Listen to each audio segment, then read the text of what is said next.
Rudolph Fentz vanished into thin air right in front of everyone's eyes. One moment he was there, and the next he was gone. No one who saw this heard from him ever again. And that's not even the crazy part. Rudolph Fentz's story is so bizarre that it drove the main investigator to the verge of insanity. For 60 years, no one knew what really happened. But eventually, the truth came out, and you will learn all about it in this video. In June 1950, at around 11:15 p.m., a man suddenly appeared out of thin air. It was like he just burst into existence. But that didn't stop anyone, because where this man appeared was one of the busiest places in the world, Times Square in New York City. The man looked around 29 years old and was dressed in clothing from the late 1800s. He was wearing a Victorian suit, which looked pretty different from what everyone else was wearing. Yet still, no one really paid attention. I mean, this is Times Square, a hotspot for weird, ludicrous human behaviors, so no one thought about it much, until the man himself started acting weird. He looked disoriented and confused. He looked around, drastically moving his gaze and his head from side to side, as if terrified by the sight of his surroundings. People started to slow down and look at the man as he stumbled onto the road and stood in the middle of an intersection, confused. Out of the blue, a cab hit him as he was standing in the middle of the road, and he was fatally injured. People rushed to help him, but it was too late. The mysterious man died before help could arrive. His body was taken to the morgue, where his clothes were searched for a means of identification. In his pockets were a couple of odd items, like a copper token for a 5-cent beer. It had the name of a saloon, which no longer existed. And when the oldest residents in the area asked about it, all of them had the same answer, that even as kids, they had never seen a saloon with that name in their neighborhood. Also, the price of the beer at the time was 10 cents, so the token was pretty old and could have been dismissed as a lucky charm or a collectible. But Fentz also had other things in his pocket that were harder to explain. One of them was a bill for the washing of a horse carriage, a service that no longer existed. The bill also mentioned another service, taking care of a horse, which made sense because the bill was from a stable in Lexington Avenue. But there was a problem. Lexington Avenue had no stables. None of this made sense until the attendants saw the remaining items, which explained everything. The man had $70 in his pocket, but the banknotes were from 100 years ago. He also had a letter that was dated June 1876. Everything he was carrying was from 70 to 100 years ago, yet all of it was so fresh. His Victorian clothes seemed like they were recently purchased. Even the paper on which the letter was written seemed pretty fresh, as with the business cards that he was carrying. These cards would become the only lead that would eventually reveal what happened to the mysterious man. And the man who almost cracked the case was Captain Hubert V. Rihm of NYPD's Missing Persons Department. He started with the business cards, which had the name and address of Rudolph Fentz. The same Fifth Avenue address was also on the letter. So Captain Rihm went there to see if he could find the man's relatives. At that point, there were plenty of reasonable explanations for the odd objects. Maybe he was just a collector, delivering items from a century ago. Or just carrying them home. In all fairness, Rihm wasn't even interested in the old-timey items. All he wanted to do was close the case by informing Fentz's siblings or kids about his death. But when he reached the address, he learned that it now belonged to a different business. Rihm interviewed the owner, who said that he had never heard of Rudolph Fentz. This is where Rihm started getting obsessed with the case. No one had reported Fentz missing, so he could have easily put this case on the back burner. But instead, he started working day and night to find a plausible explanation. And the more he looked, the stranger things got. When Rihm looked up the address book, Fentz's name was not there. And even after weeks of waiting, he did not receive a missing persons report in his name. Ultimately, Rihm got a break when he started looking at address books from the past. In a telephone book from 1939, he found the address of Rudolph Fentz Jr. Rihm didn't know if he was related to the Rudolph Fentz from Times Square. Still, he decided to go to Fentz Jr.'s apartment building where he talked to the residents. They remembered Fentz and described him as a nice 60-year-old man who used to work nearby until he retired in 1940. With no reason to live near his workplace, Fentz Jr. had moved to an unknown location. It seemed like the lead was a dead end, but it was not, because now Rihm had his name, address, and workplace. Using this information, he reached Fentz Jr.'s bank, where he learned that the man had died 5 years ago. He also learned that Fentz Jr.'s widow was still alive and had moved to Florida. Rihm got in touch with the woman who told him that her husband's father, Rudolph Fentz, had gone missing 74 years ago. This happened in 1876, when her husband was a young boy. So she didn't really believe him when he said that his dad vanished into thin air in the middle of Times Square. She always thought that young Fentz Jr. had a wild imagination and had made up a story to cope with being abandoned. But as Rihm listened to her recall the details of Rudolph's disappearance, he could not help but notice the similarities. Like the fact that Rudolph had picked up his mail before leaving for his evening walk. The mysterious man who died in Times Square had a letter in his pocket, and it was dated 1876, not 1874 or 5. It had the exact year in which Rudolph Fentz picked up his mail and vanished. Then there's the location. Fentz Jr.'s widow said that Rudolph was headed for Times Square. That's exactly where Rihm's guy was found. But 74 years later, when Rudolph vanished, he was 29, and 74 years later, a 29-year-old man had appeared and died exactly where Rudolph had vanished. And his business card carried the same name, Rudolph Fentz Jr. Rihm could see how it was adding up, and he knew how it sounded. A man picks up his mail and goes on a walk, where he vanishes into thin air. 74 years later, he appears in the same place with the same letter in his pocket and dies in a car accident because he doesn't know what a car is. Everything in his pocket is from 1876, but it's in great condition. Captain Rihm knew that writing this down would lead him to the nearest mental asylum. At the very least, he would lose his job because his competence would be brought into question. That's why he decided to leave the case unsolved. Only 2 people knew about the whole thing. First was Rihm himself, and the second was Rudolph Fentz Jr.'s widow, who Rihm had discussed the case with. One of them told someone else, because somehow this story started spreading within a few years. By 1955, it was already everywhere. And people were not just sharing the story, they were also sharing their theories about the mystery of Rudolph Fentz.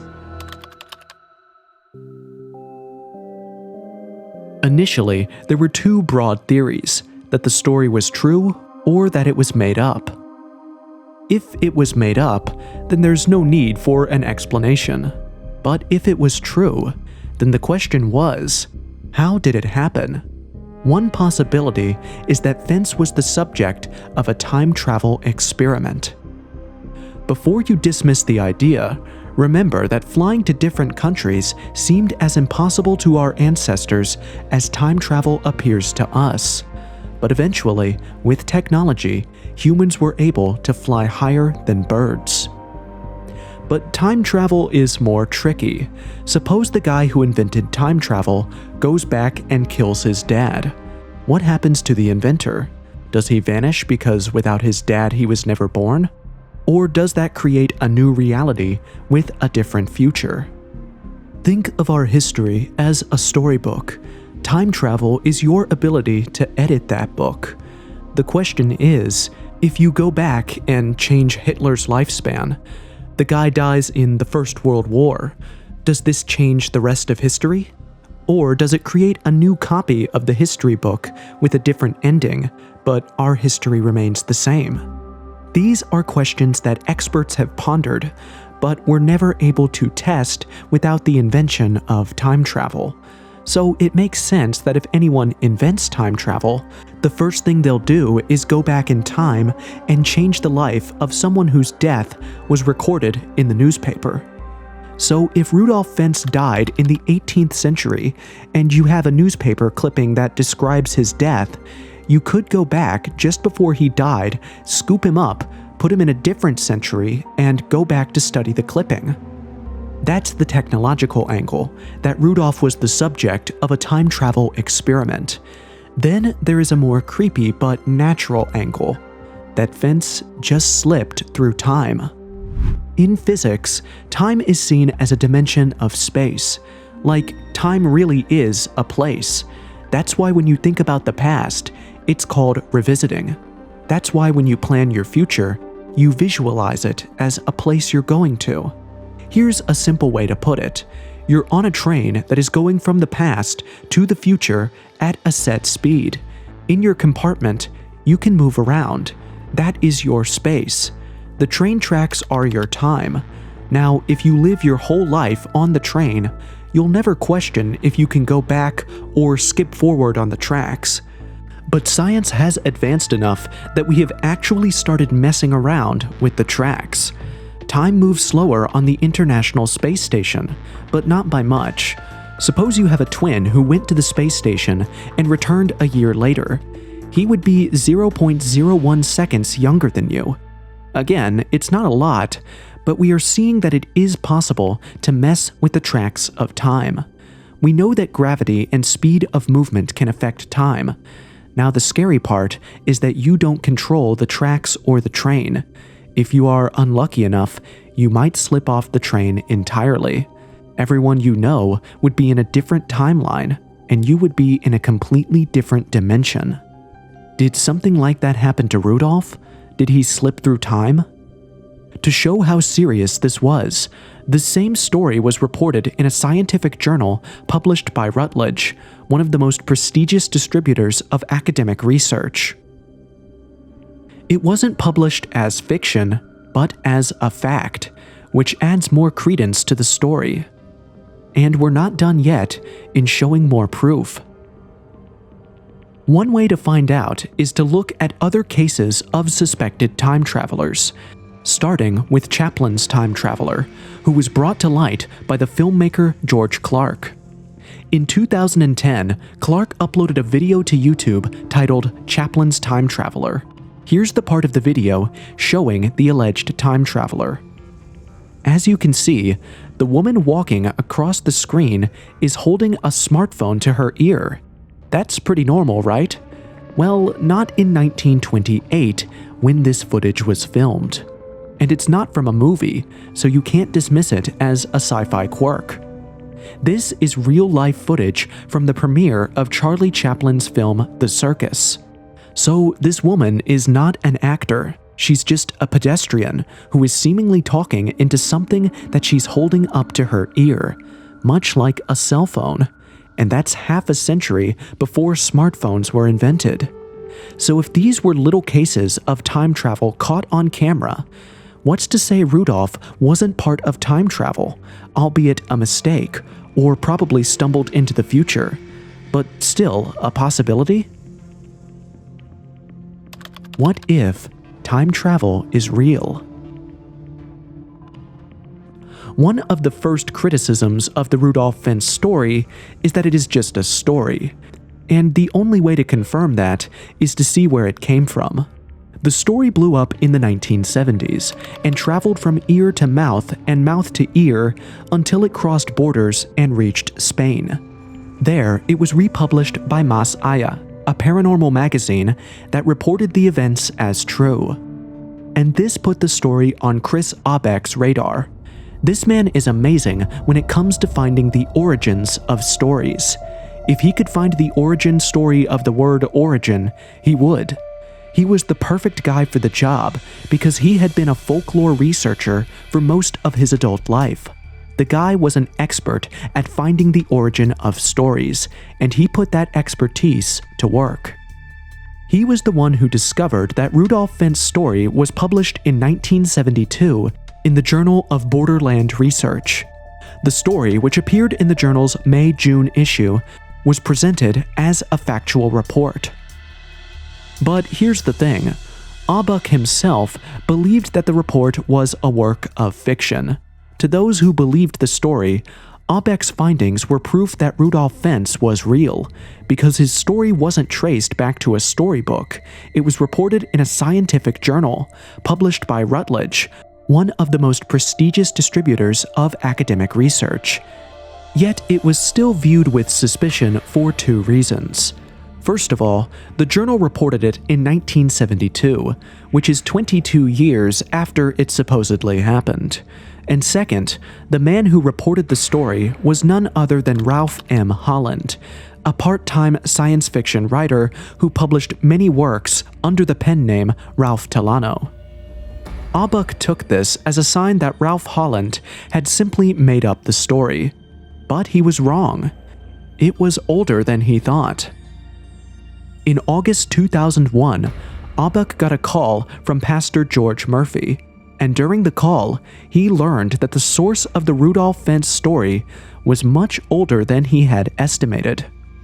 Turns out, Ralph Holland was not the first person to mention Rudolph Fentz in writing. The real author was Jack Finney, one of the biggest names in science fiction. His works have been adapted into films like The Invasion of the Body Snatchers, and most of your favorite sci-fi writers and directors see him as an inspiration. So he's the guy who wrote the story of Rudolph Fentz, which was published with the title I'm Scared in Collier magazine. And here's why people thought it was true. The story was published on September 15th, 1951. And the year in the story is also 1951. With that in mind, here are a few lines from the story. I met Captain Rihm by appointment one morning in Stuyvesant Park. You want to hear about the Fentz case, do ya? He said after we had introduced ourselves. I was up at City Mortuary, he began as I took out my notebook and pencil. Doesn't that sound like a reporter describing his experience? Imagine reading that in a magazine that publishes news stories and reports real-life events. You might easily confuse this piece of fiction for a real story. Collier's magazine published a mix of fiction and non-fiction, and this specific story was classified as fiction, but widely perceived as fact. Even the Journal of Borderlands Research, which had initially taken the story to be true, added a disclaimer, clarifying that it was indeed a piece of fiction. But I guess people didn't read that part, which is why we have a video on this topic. So unfortunately, it turns out this was just a story, a good one at that. Now, as for the proof of time travel, even if it is theoretically possible, the resources and energy needed to make it a reality would be enough to probably start another Big Bang. Think black hole kind of energy. And I don't think humanity has advanced enough to be playing with power of such huge magnitude. So for now, time travel in any form doesn't exist. As for the lady using a cell phone in 1928, critics dismiss her as well. They say that it does not make sense for a time traveler to use her phone like that. Even if she traveled back in time with her smartphone, she would still need cell phone towers to make calls, which didn't exist in 1928. The real explanation is a lot more mundane. The thing she has next to her ear is a hearing aid called an ear trumpet. These things were common in the 1920s and came in different forms, including a rectangular shape that is easy to mistake for a cell phone, which, to be fair, looks similar to what she was holding up to her ear. Despite all this proof, some people will dismiss this as a cover-up, and unfortunately, that's going to be the case with every time travel story. Some will believe it while others will not. I personally think that the story of Rudolph Fentz is far less believable than the story of Paul Amadeus Dienach, whose consciousness traveled almost 2,000 years into the future, where he lived for a whole year before coming back, and what he shared with us is already taking place as we speak. What did he see in the year 3906? Well, I've made a whole video about it, so check it out by clicking here.